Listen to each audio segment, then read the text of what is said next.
There's a big polarisation right now, a lot of anger in the countryside, which was seen in the Brexit vote, and the countryside is not placated. There are new entities springing up. Coming up on British Thought Leaders, Dom Wightman from Country Squire Magazine. Dom talks about the threats facing farmers and their traditions and the ongoing battle against bureaucracy. The countryside doesn't just make itself. So who made it beautiful?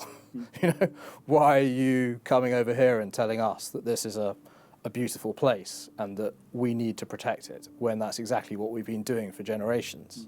He talks about how environmental activists attack rural living. These activists, they're terrorists. They're nothing short of terrorists. Because you don't know who they are because they're wearing balaclavas. But we're used to it. You speak to any gamekeeper and they're used to awful propaganda coming across against them. They're used to these, we call them the antis, attacking us physically and online and our businesses and our families. I'm Lee Hall and this is British Thought Leaders.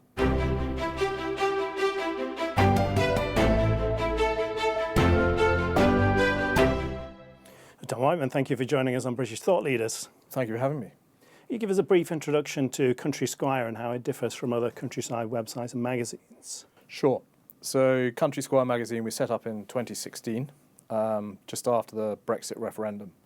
And the idea for the two founders, Jamie Foster and myself, Jamie's a countryside solicitor, and he was a director of the Countryside Alliance. And we were both activists for Brexit. So we were well aware, living in the West Country, that there was a lot of resentment towards the EU in the countryside. And we wanted to set up a publication, which we conceived of in a pub in Devon, which would be a bit like a little pirate ship that could go in between the larger media and be a bit of a menace and make sure that Brexit got across the line.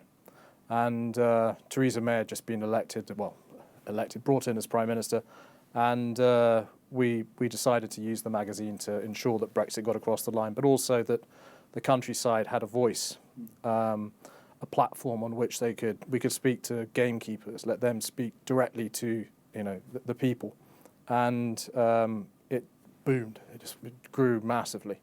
But our ethos from the very beginning was that our competitors were looking at the countryside from the town. So, as some sort of rural idyll.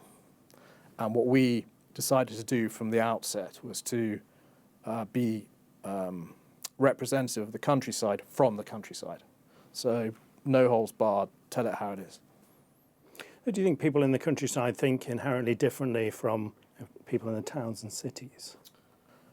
I think they do. What I'd say from the beginning is that to talk about town and countryside, townies and rural people, these aren't idée fixe. We have to understand that there are townies who work in the countryside. There are countrysiders who work in the town. It's a relatively small geographical country, and you're never that far from the countryside, you're never that far from the town.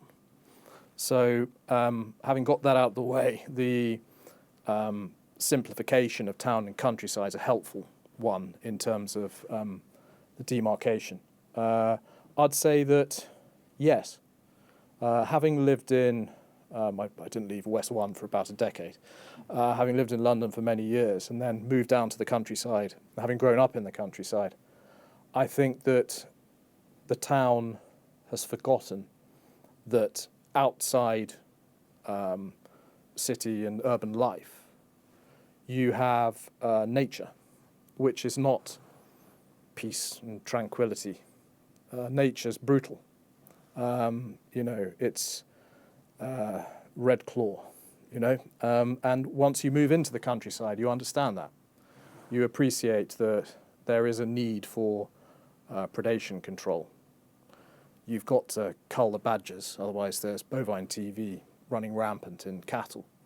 You've got to take out the foxes to a degree, otherwise they also run rampant. And you get to appreciate that there's all kinds of things that need to be done in the countryside that townies just would look at and go, my God, that's terrible. So there is an inherent difference. I've just actually written a book about this very subject, so with a colleague of mine, John Nash. It's called Dear Townies. It'll be published in March. And it summarises the differences between the town and countryside by creating a metaphor of the cave. So you have, on the one hand, the cave, which is human civilization. So back in the day when we were, scared of huge animals taking us out, humans would go and retreat to the cave. So the women and children would be inside that cave of human civilization.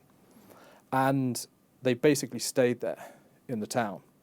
So if you look at everything outside, the countryside, primary industries, so mining, forestry, and other occupations like farming particularly, you've got the primary, secondary industries are outside of the cave.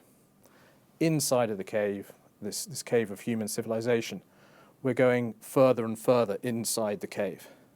And so people who are now born in the towns quite often have no idea where milk comes from.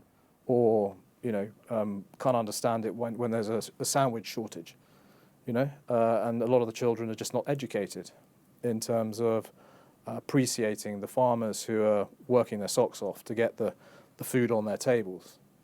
And that split, that demarcation is, unfortunately, especially over the last decade, creating a polarization between certain people in the countryside, like the farmers who just feel underappreciated, underpaid, bullied by the supermarkets, and the town who is another. I'm going to make another demarcation, which again is slightly a generalization, but useful for what we're discussing, which is that the countryside is almost like a halfway house between the female gaze of the cave and the male gaze of hunting.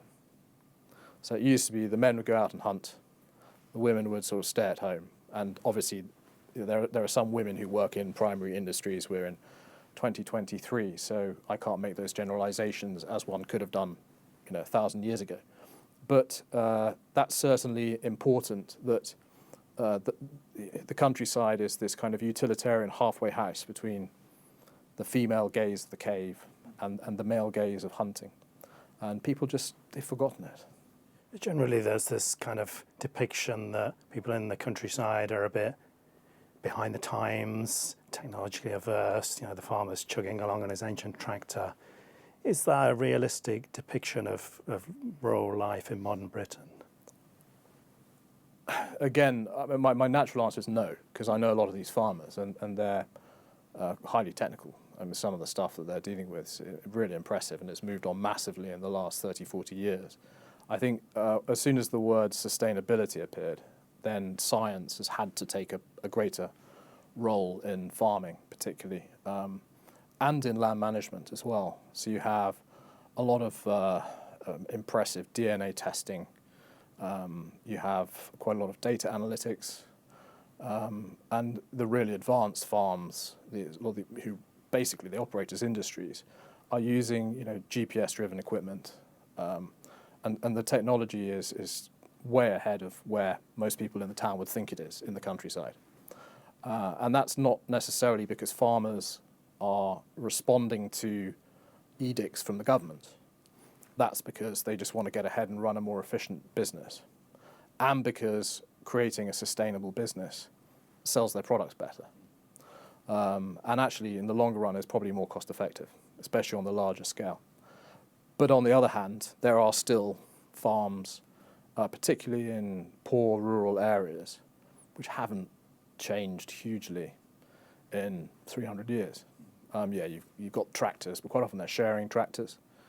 You've got a real digital deficit where, I was at a farm last year in Cumbria where they just can't get internet. And it's not cost effective for the internet companies, the broadband providers, to dig up the road. So these poor guys are stuck there, with their phones out, trying to get a signal on a day when it's not raining, which in this particular part of Cumbria is always raining. So it's just a nightmare for them.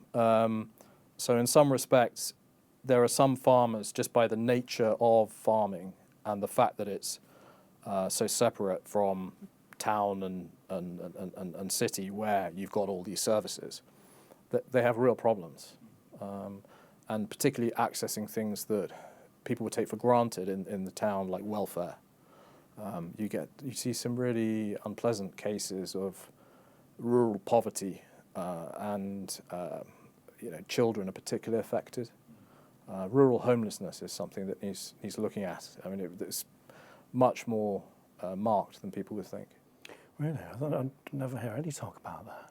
You occasionally hear from Crisis or something. There's one article a year, but basically all the homelessness money is going into the towns, because how do you target some poor old lady in a tent in a woodland on some farm who the farmer knows is there, and every now and again will slip them some food or something, but they're just off the radar, and it's a huge problem, and a growing problem. I think people, when they become homeless, have huge stigma, and therefore some of them think, oh, I'll just grab a tent and go live in the countryside, and they just end up there, and unfortunately no one knows they're there. It's a real problem. Yeah. We heard a lot about the devastating effect of lockdowns on urban living. I wonder if you could talk to us a bit about what effects lockdown had on rural living as well. Sure. So in certain areas you've got internet, and when the first lockdown happened, COVID appeared, obviously you're dependent upon getting the information from the government and so forth. And the problem was that a lot of the children had no ability to access online classes because they simply didn't have access to decent internet. So that was a negative. But overall, and also the access to welfare, so things like bounce back loans. So a lot of these farms who could have approached the government for bounce back loans just to keep their businesses going, because they weren't able to sell their goods, at the beginning.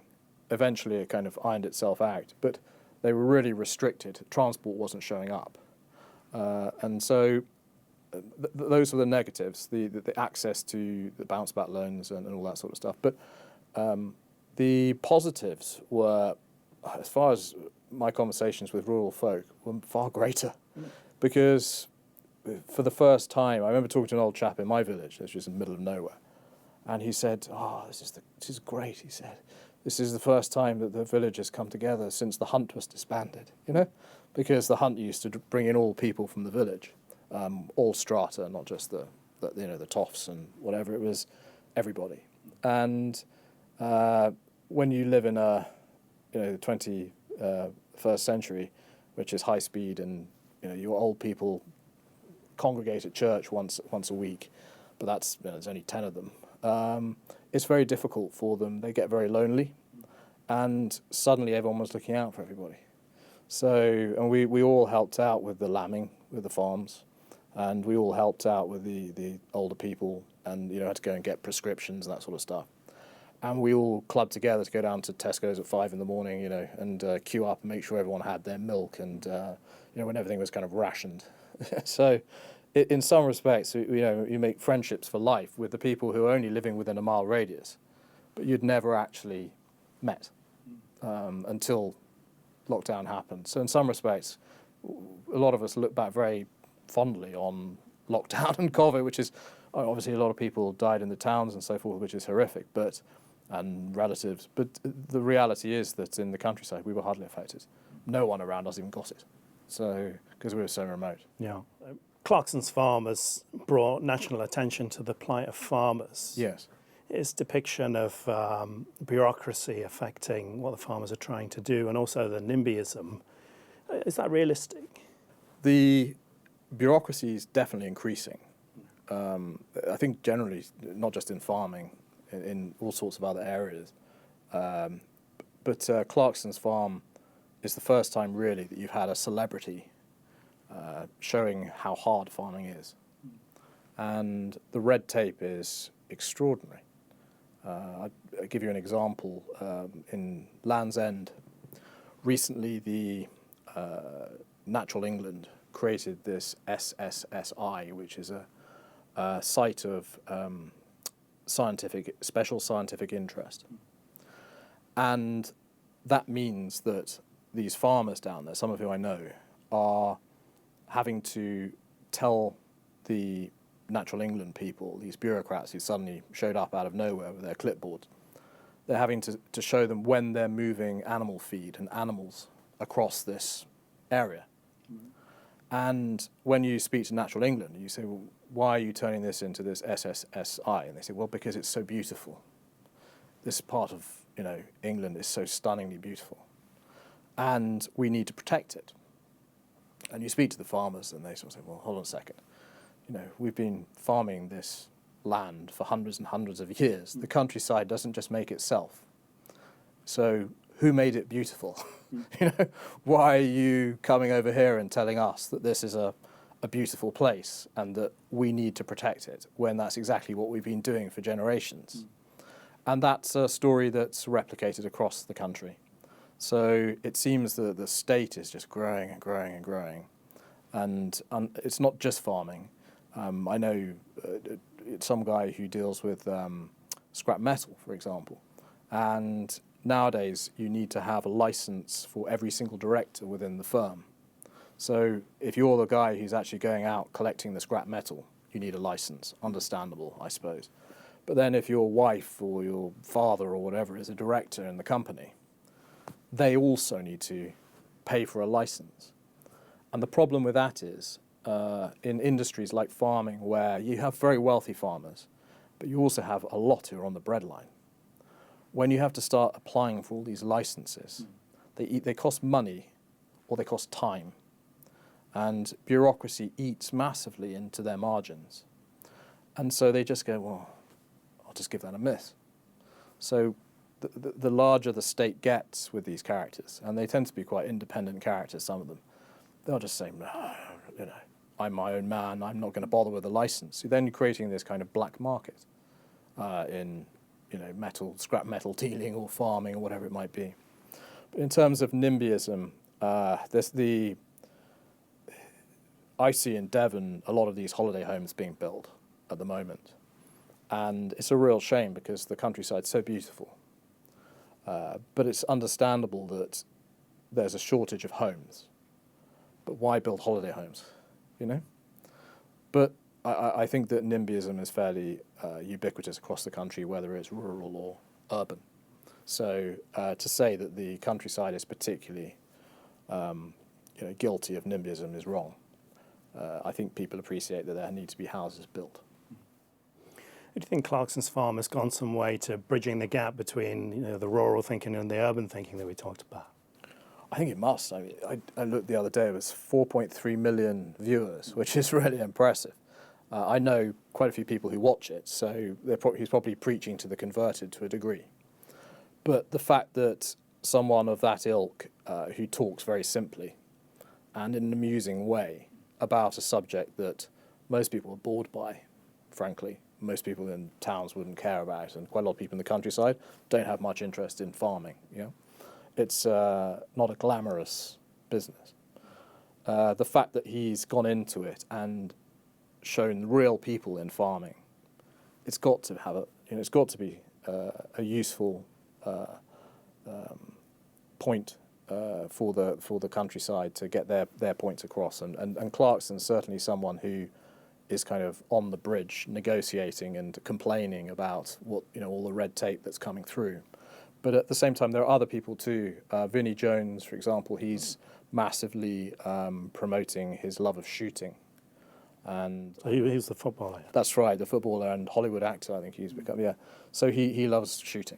And again, predation needs controlling in the countryside. So it's something that comes naturally to people in the countryside that, farmers need to shoot carrion, they need to shoot foxes, they need to shoot other creatures. Just to protect their cattle and to run their farms efficiently. I mean, I think probably townies would understand that, because I understand there's 100 fox assassins now in London, so they're learning the lessons of the crafty fox in the cities. But the important thing is that there are other characters too who are getting the message across, popular characters. So there's, for angling, which is massively under attack at the moment, ridiculously. I mean, come on. Angling's massively under attack. There are a couple of comedians, Bob Mortimer, Paul Whitehouse, who have an angling, but they're going. And, there's chefs like James Martin, who makes a real effort to explain, how the food comes from the farm, or it gets hunted, and he's there picking the lead shot out of the game or whatever. And he's showing that you can eat these products. They have a use. It's not just a bunch of Barber Brigade characters going around shooting down pheasants and grouse. So it's important that these kind of characters who have large appeal are getting the truth across to urbanites. On this topic of shooting, fox hunting, it's often portrayed as you've got these kind of elite toffs and they're riding roughshod over the farmer's land and the community don't support it. And is that a realistic representation of these field sports' place in the rural community? No, I used to think like that.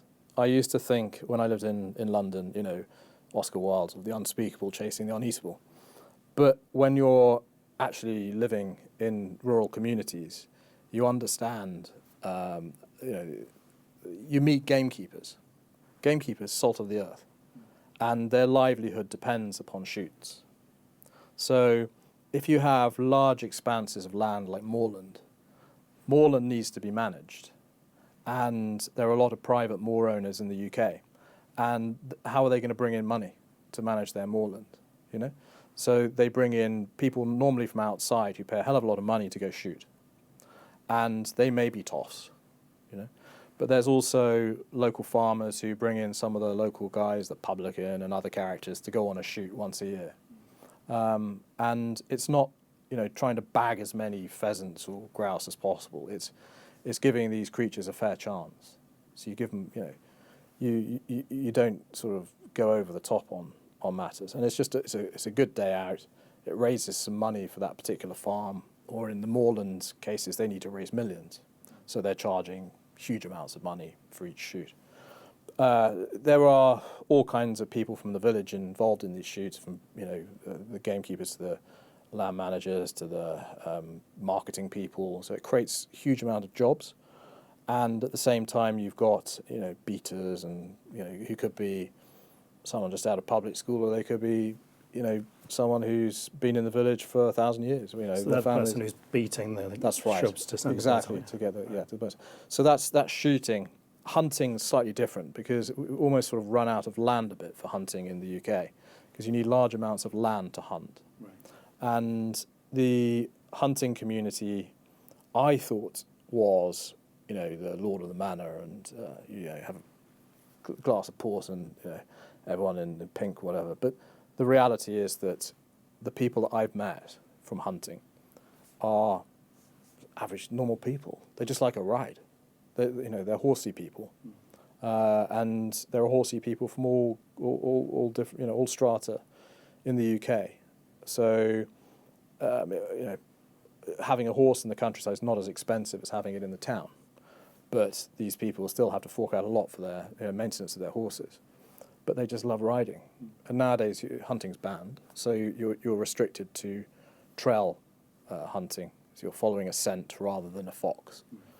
And an artificial scent. And that is just, you get these antis who want to ban it, trail hunting. And certain charities in their pursuit of wokeness have banned trail hunting. And occasionally, the hounds will get the sniff of a fox, a real fox. But generally speaking, it's just a bunch of people meeting from all different parts of the village and getting together for a social occasion and going for a ride. To be blunt, if you own any land in the countryside and you know that the hunt is coming over it, prepare for your land to be destroyed, because they always come around when it's dry. So in the summer or something, do you mind if we the hunt goes across your this corner of your land? Oh yeah, no problem at all. But actually, when they come across, it's October where it's boggy and it takes 2 or 3 months before you can clean up the mess. But you get to know the people, and people don't see the other side of hunting either. So the social service that it provides. So an example is a gamekeeper that I know was diagnosed with cancer, and he was working on one of the moors, but he could no longer work on the moor. And so the hunt just clubbed together to pay for him and his family, so that he could go to hospital and be looked after. And everyone helped him out until he died. And that's the side that you don't see. What you see is hunting's a barbaric sport, which is an argument. The reality is that a fox could be ripped up by a hound, and it's not very pleasant. But then, once you're in the countryside and you understand that a natural death for an animal is not some kind of anthropomorphized, Walt Disney prismed, beautiful death, it's brutal. If you're a fox wandering around in a field and you're ill, you're going to have a horrible end, So hunting in some ways, the way I see it now, having lived in the countryside a long time, is a civilization of managing predators and turning it in, as British do, we always create sport, turning it into a fun enterprise for the village. And the other aspect is as well, in this country you have uplands, which are very difficult to manage. Right.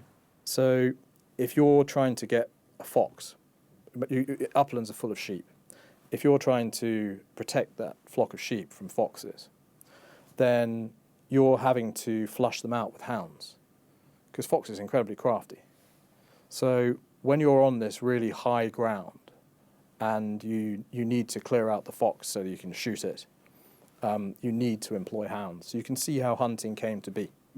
The idea of flushing out predators with hounds is simply a reflection of the nature of the geography of this country.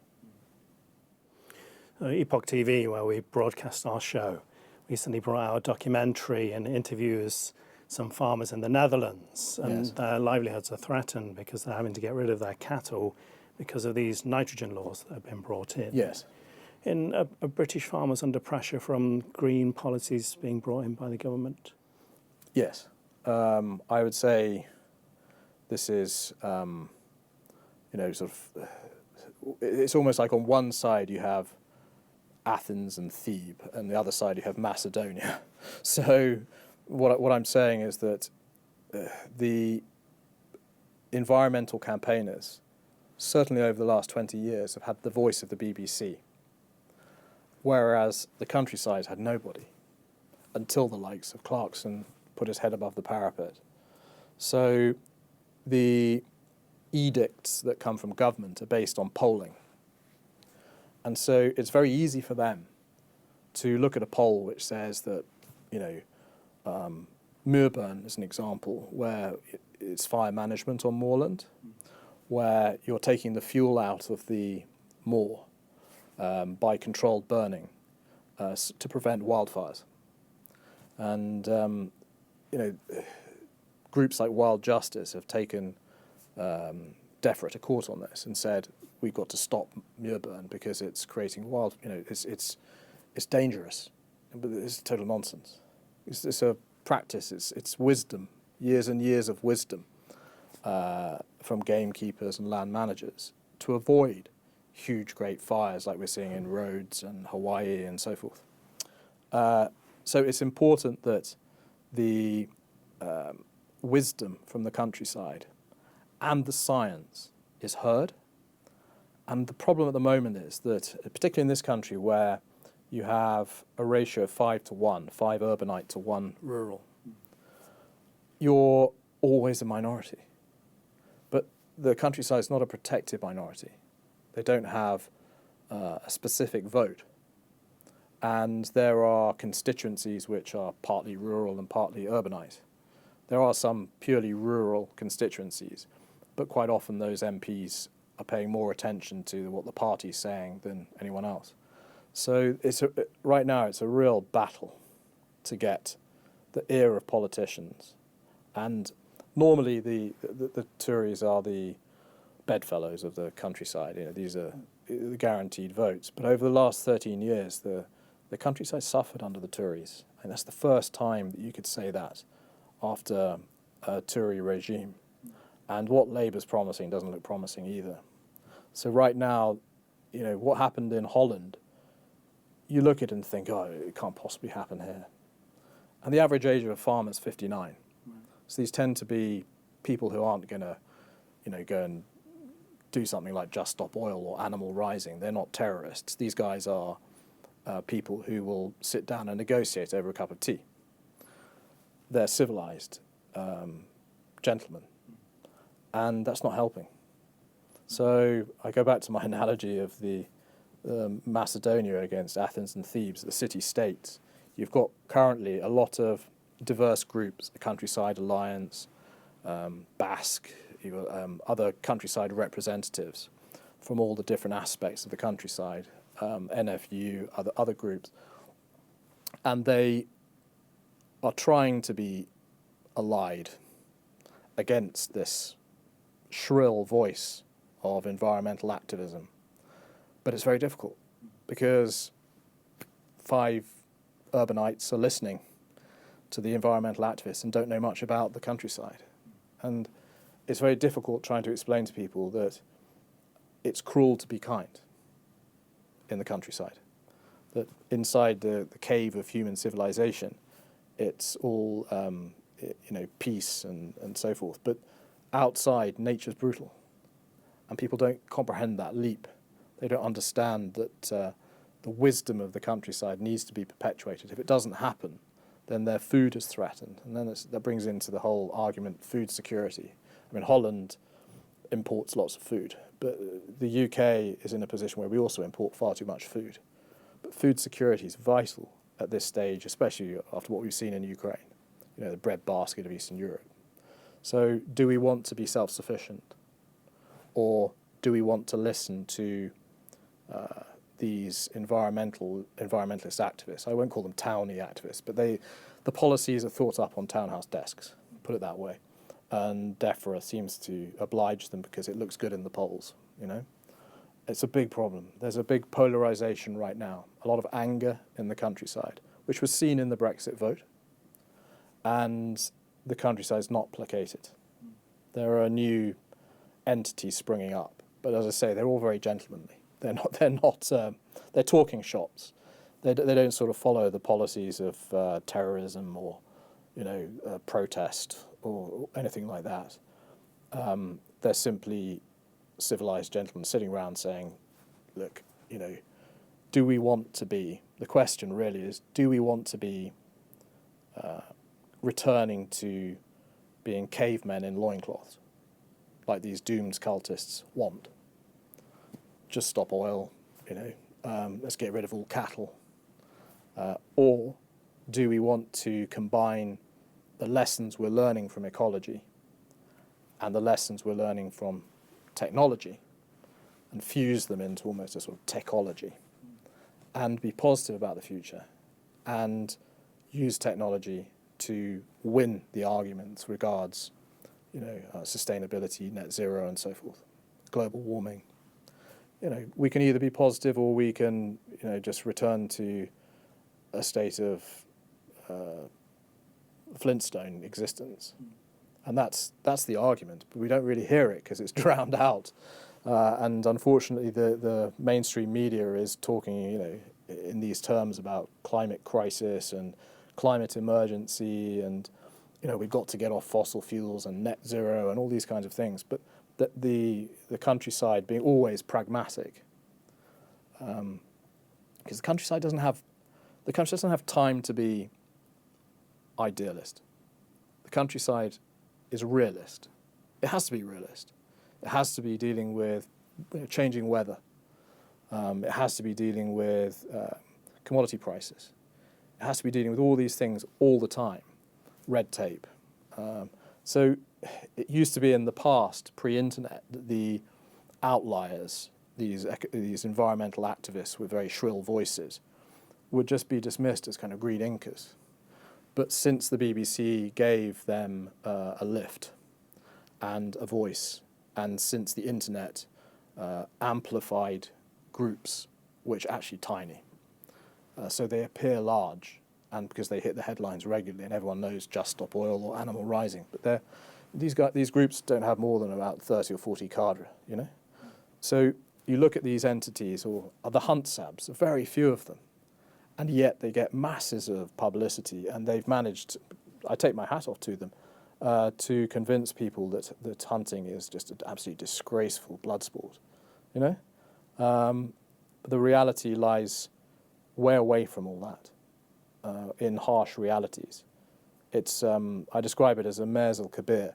In 1940, Churchill decided to take out the French Navy just off Oran in Algeria, with the fear that the Nazis would take the ships and use them against the Allies. And he had to make a decision which was cruel to be kind.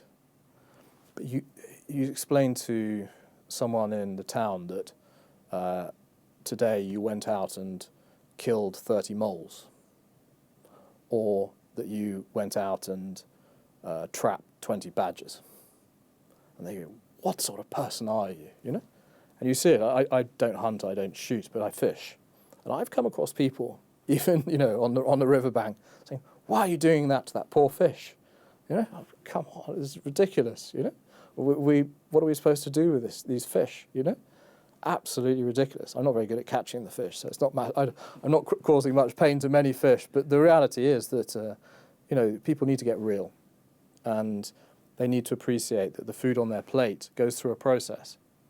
And just because you can sit there in a nice restaurant in London with a steak, you know, and ignore the fact that it came through a slaughterhouse with a great bolt to its head, and or you know that chickens were gassed or pigs were gassed.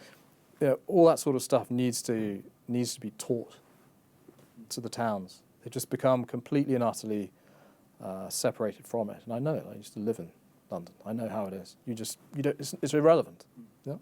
But it should be core to the education process. Yeah. Let's talk a bit more about the environmental activists. Sure. I mean, are they acting in the interests of the British countryside, which is the British environment, really? Some are. Right. So, to be fair, I was at the rugby club, which is a great place for the farmers and everybody to meet on the weekend and have a pint. And I was talking just this weekend about the very subject of the countryside and environmental activists. And one of them has a speedboat, and they go off Plymouth every summer and fish and swim. And they said this year the water was so polluted with human excrement that it's an absolute disgrace. So if you're an environmental activist who's pointing out that the water companies have gone doolally in terms of these problems with sewage, then everyone's behind you, you know. And then there are the, want of a better word, shills. So you have these individuals who are environmental activists because they're being paid by vested interests. So the eco-power type people, the windmill manufacturers and those who want to set up wind farms, the solar panel manufacturers, the solar farms and so forth. So you have those individuals too who are paid handsomely by them. And that's something that is wrong. An example would be Just Stop Oil has been funded by an eco-entrepreneur, quite high profile. He also funded Labour for a while. So that's another type of environmental activist. Then you have the messiah types who don't really have many answers, yet they seem to get a lot of media time. So these are the sort of idealists, the utopians. And as someone who has a Venezuelan wife and saw the decline of Venezuela under Chavez and how land was divided up there into little parcelitos, the big farms which are hugely successful, divided up into tiny little bits of land for each person. Sort of socialist, utopian goal Even the golf course they decided to chop up because the golf course was, of course, full of bourgeoisie, you know. One hole each. Absolutely. So, and then, you know, Venezuela, from being self-sufficient, within 5 years was importing chickens from Brazil, was the first thing I saw. And then I think they set the price of sugar in the supermarkets, which is guaranteed socialist disaster. So then the Chinese supermarkets stopped selling sugar because they weren't making a profit on it, so no one had sugar. And, you know, then people start, you know, searching out food in bins and things and starving, and eventually I think some poor fellow ate the lion at the zoo in Caracas, you know. So, you know, these utopians, they talk a good game. But the reality is, and they have huge social currency, and they're well backed as well in terms of funds, lawyers and PR people, management and so forth. And they have individuals like, you know, Lord Attenborough behind who gives them a sort of prestige, and the BBC, so they're considered, you know, this is truth, you know. But the reality is that, you know, those kind of environmental activists are dangerous. No question. Very dangerous. Because when you translate their ideas into the countryside, you end up with crises. And you see it now. So you have, you know, the louder the voice, the more that corporate social responsibility wants to be attached to it, almost like greenwashing their funds and their profits. So you see companies buying large tracts of land, that happened recently in Pembrokeshire, with very good farmland, and they said, nope, we're going to stop growing crops here. We're just going to plant loads and loads of trees, because trees are great. Trees, you know, offset carbon, et cetera, et cetera, et cetera. So that's a huge problem, because you're getting rid of really good land, which has produced crops for years and years and years, for meat, you know, for vegans and others, everybody, and it's just gone. So that means we've got to be importing more food. Food security is a big issue. You know, people 5-10 years ago said, no, you know, we can easily produce what we need and import it when we don't. But, you know, we've seen food prices go insane. We've seen the Ukraine situation. I mentioned breadbasket of Eastern Europe. So we need to think about our food security. And this corporate social responsibility being linked to these eco chuggers, we call them eco-activists, it's causing real problems. And there are other aspects too. There are certain policies they've come out with which are dangerous. So you got some examples? Sure. I mean, the Rewilding one's key to food security, but also it's key to fire management. I'll go outside of the UK briefly, if that's okay. So in Australia, you had in 2019, but the fire carried on from sort of Christmas 2019 through to 2020.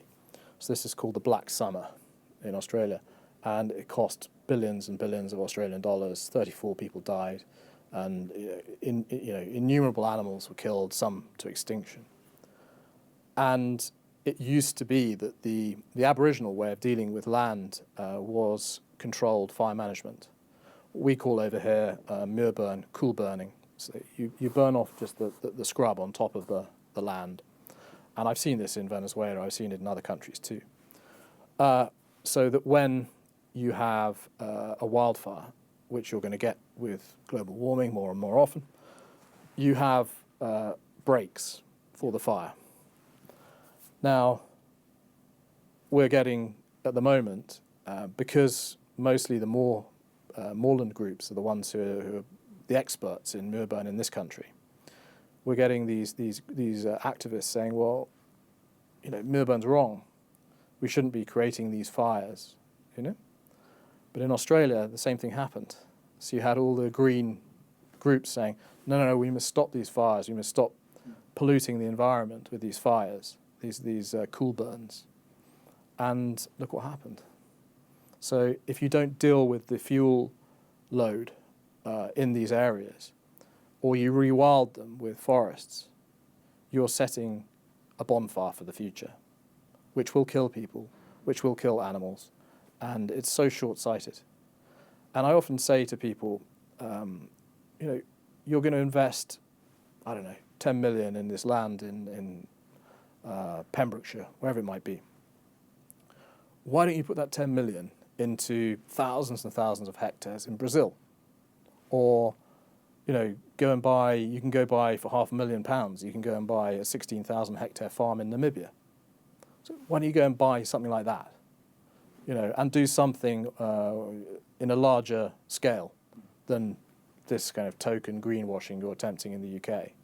The reality is, you know, we're responsible for 1% of greenhouse gases, and we're not making a dent if we're converting, you know, a couple of fields in Pembrokeshire into forest. We're not making a dent at all.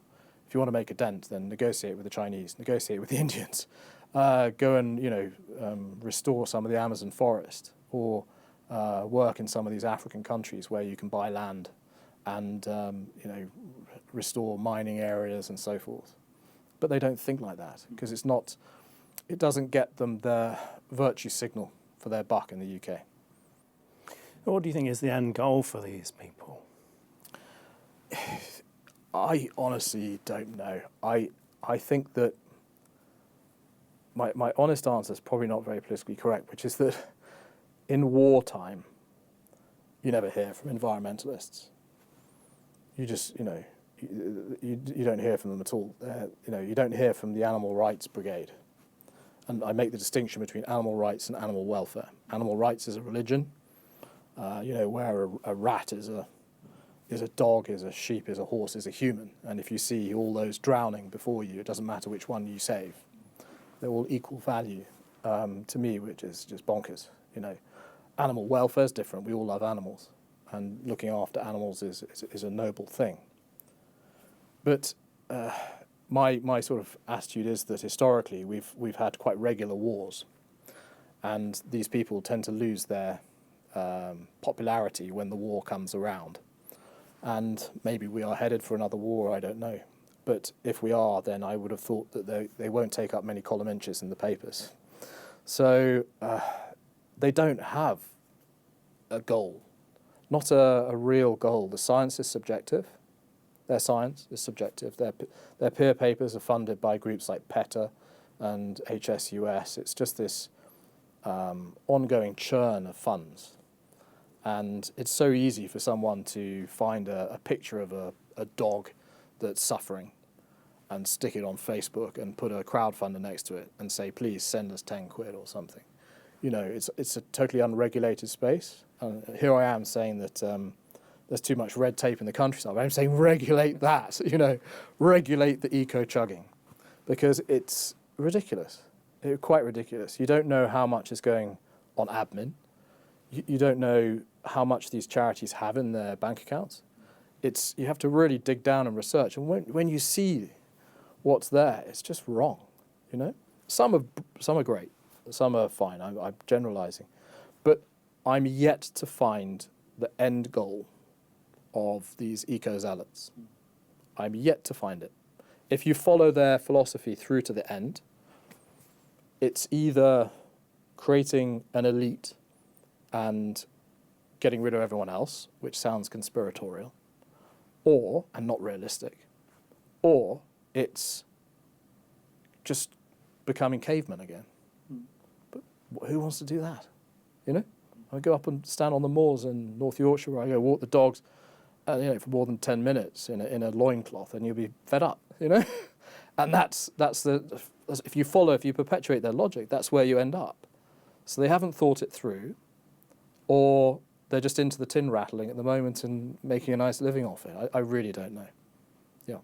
We've seen in recent times some activists become a bit more brazen about breaking the law.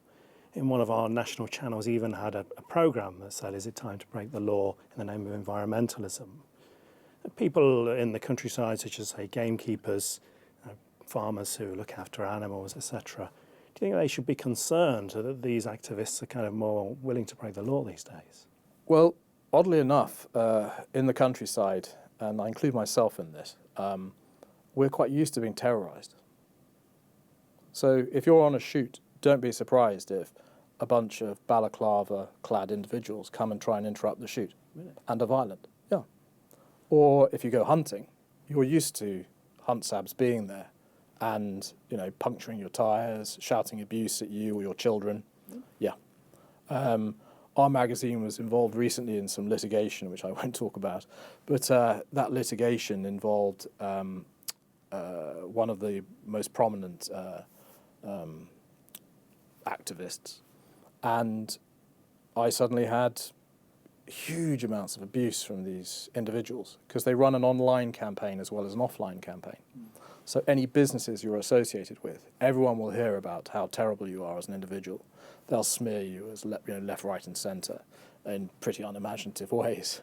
They're well known for closing down businesses. They're well known for closing down, horse shows and animal shows and all this kind of stuff. Certainly hunting shows. It used to be that you'd have the beagles, the hounds, and so forth would be displayed at certain shows. The Yorkshire Show, for example, that stopped because of the abuse that people are getting from these activists. They're terrorists.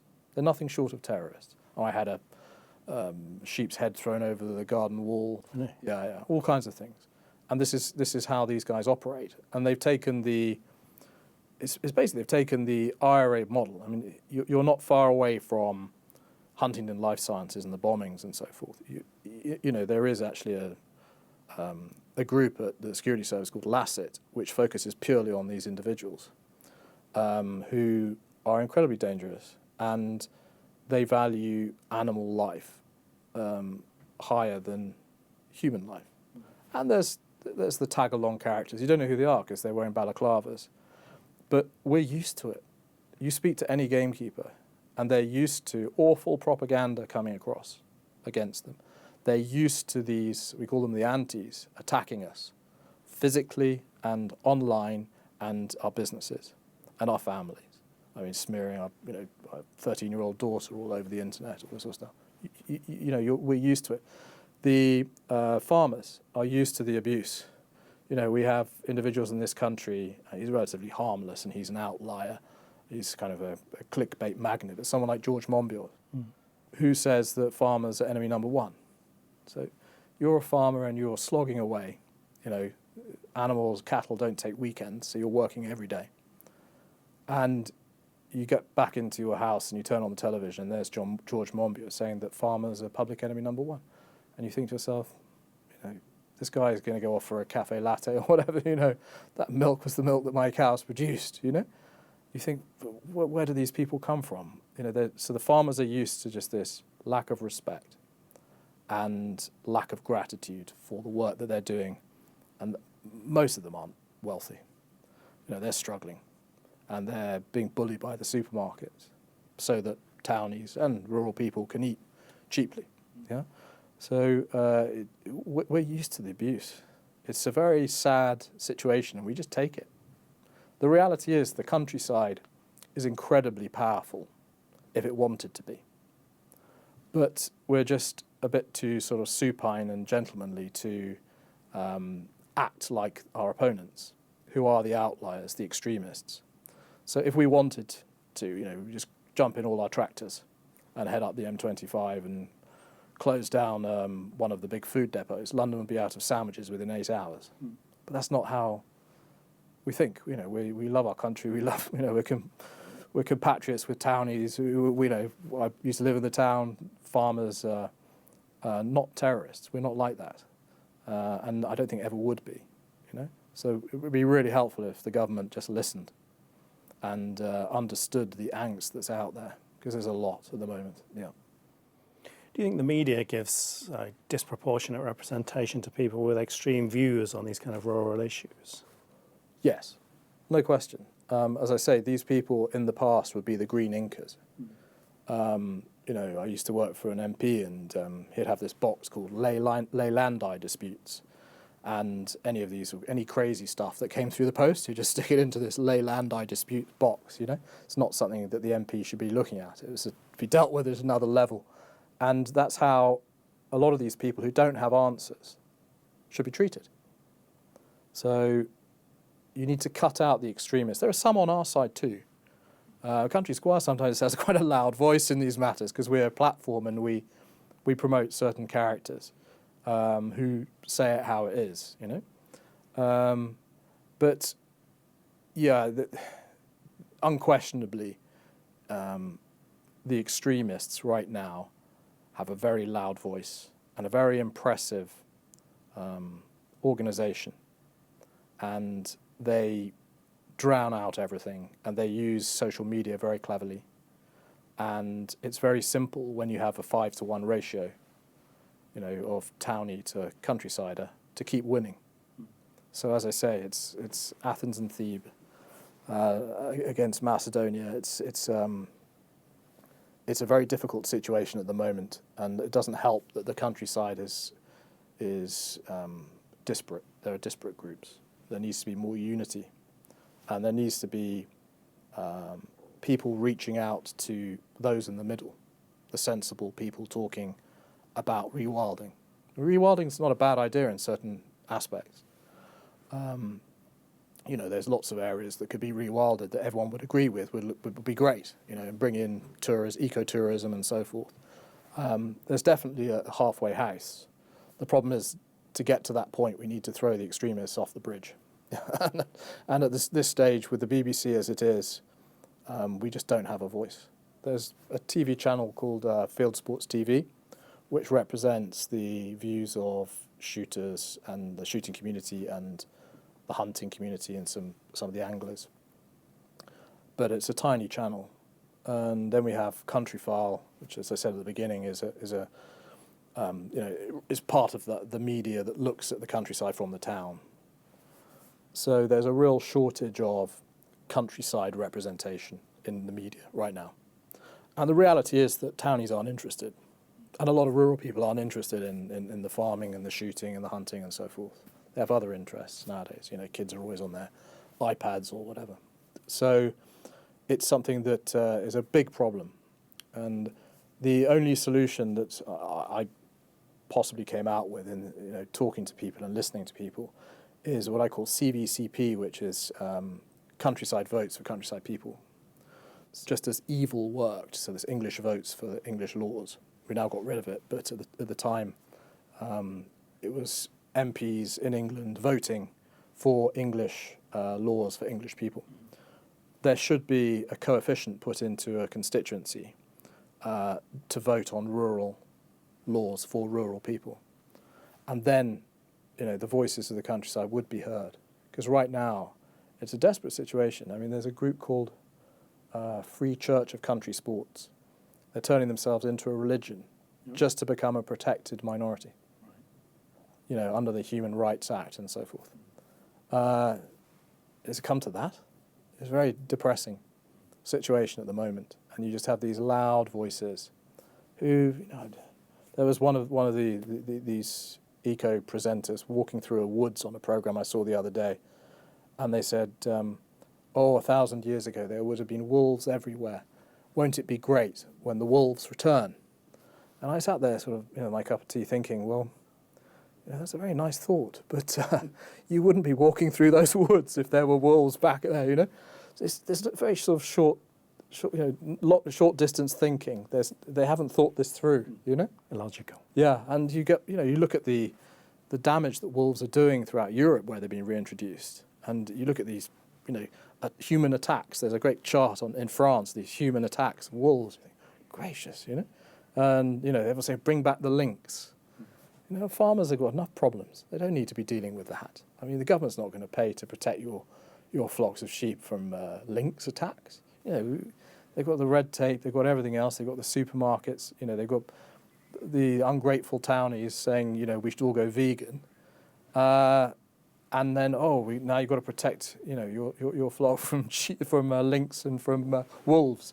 Absolutely insane, There's just a disconnect between the peaceful idea of this rural idyll that the town has and the reality. So away from the idealism, the reality, which is that nature is red in tooth and claw. And that's the huge disconnect that a bridge needs to be built over. But we need to get rid of the extremists. We need to educate. We need to get rural kids talking to towny kids and explaining, what actually goes on, where they get their burgers from, where they get their steaks from, where they get their milk from. And the rural kids need to learn more about the towns. And we also need to look at the media, as you brought up. And we also need to think sort of very carefully about food security and other issues which are common to all of us, rather than just the countryside. Yeah. So we've seen the destruction of cultures, traditions, the toppling of statues, the renaming of streets, and the literal rewriting of history. I wonder if there's been an equivalent in rural areas, the kind of loss of the wisdom and the kind of magic of the countryside to some degree. I think there's a threat to the countryside in terms of revisionism through the large charities which have large stakes in the countryside in the UK. So if you look at large organisations like the RSPB, to a lesser degree the RSPCA, but certainly the National Trust, when Gordon Brown was in power, one of the last things he did was to ensure there were places from the Labour Party in various of these organisations. And there's a huge underrepresentation of real country people on the boards of those large charities, which are huge landowners. And as a consequence, they've infiltrated Natural England and other organisations which are coming out with a lot of this legislation, which is, environment driven and causing problems. Now, if the gamekeepers were to be wiped away, the land managers wiped away in one foul swoop, then we'd lose Muirburn, we'd lose the cool burning, we'd lose a lot of the tried and tested predation management techniques and a lot of the land management techniques. Moorlands would go bust and we'd face a real calamity. But I always think that, in the USSR they tried to revise history, rewrite history, and yet we know exactly what happened in the USSR during their bleakest periods. So the idea that one can attempt temporarily to rewrite history, I think, is short-sighted. I think that, the reality is that, someone like me who's from, the Surrey villages, lived in London a long time, lived in Chicago, was effectively the most towny person you could possibly be. Even I know now about these countryside techniques, and the internet will prolong that wisdom. And yes, we can make mistakes, but eventually you come back to those methods. I mentioned the Black Summer in Australia, and well, now they're going back to the fire management techniques of the past. So you can go through these periods of rewriting and revising or attempting to history, but at the end of the day, truth surfaces, and it's up to journalists and others to shine the light of truth and make sure that, whatever it costs them, shine the light of truth and make sure that these pearls of wisdom perpetuate into the future. Dom Wightman, thank you for joining us on British Thought Leaders. Thank you very much indeed, Lee.